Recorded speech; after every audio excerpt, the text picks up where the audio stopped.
I was raised in a very cultural home. The reality was, end goal is marriage and starting a family. I got married and it was arranged, but it was a traumatic experience. There's a huge stigma to divorce within my community.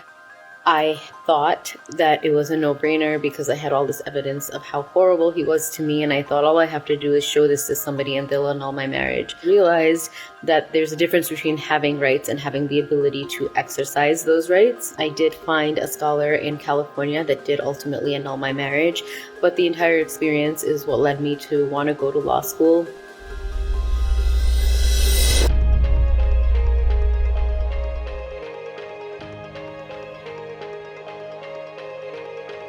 From 2015 to 2018, I had very young children, so I was basically artificially restricting the growth of my practice because I was working part-time. And so from 2018 onward, I was fortunate in that as soon as I was ready to grow my practice and I put that money in, it exploded. The downside to that, though, is that I feel like I'm running a lemonade stand, and I never had the time to build the infrastructure and to get the processes in place. I went ahead and I signed up for the coaching program. I was absolutely wrong in believing that I don't need coaching at this stage. I think this is probably the best stage to start out. I have been focusing on developing a social media presence and consistent branding. When I started my practice, I went with a logo that was masculine, not really reflective how I am because I am very feminine. My goal is by the end of the year to have brand consistency. I had been working on revamping my logo. It's complete. I would like to get my own office space here in New York. I'm definitely a mom first and foremost, so I want to have a separate room for my kids for summer vacation. I hired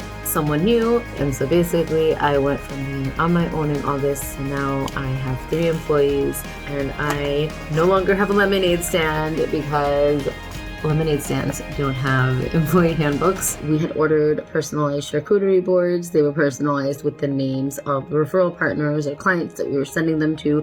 They were a huge hit. I got a whole bunch of referrals out of them almost immediately. When I first started my practice, I had a revenue goal in mind, which was if I can make this amount of money in the entire year, I felt like I would own the world. And where I am right now, that is what we bring in revenue in 1.5 months. I also am in the final stages of signing a lease for a much, much bigger space. And my absolute favorite part about this office is that there is an office that I am going to convert into an office for my 2 kids.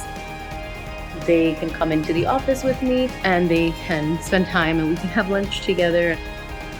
The video with Chris was the highest value contract that I had entered into. As a business owner, it was more expensive than my rent. I took the leap, and I think taking the leap has now gotten me one step closer to being a 7-figure practice. I'm so surprised at how much and how far I've come with my practice and personally, and so it makes me really excited for the next year and what I can accomplish between now and then.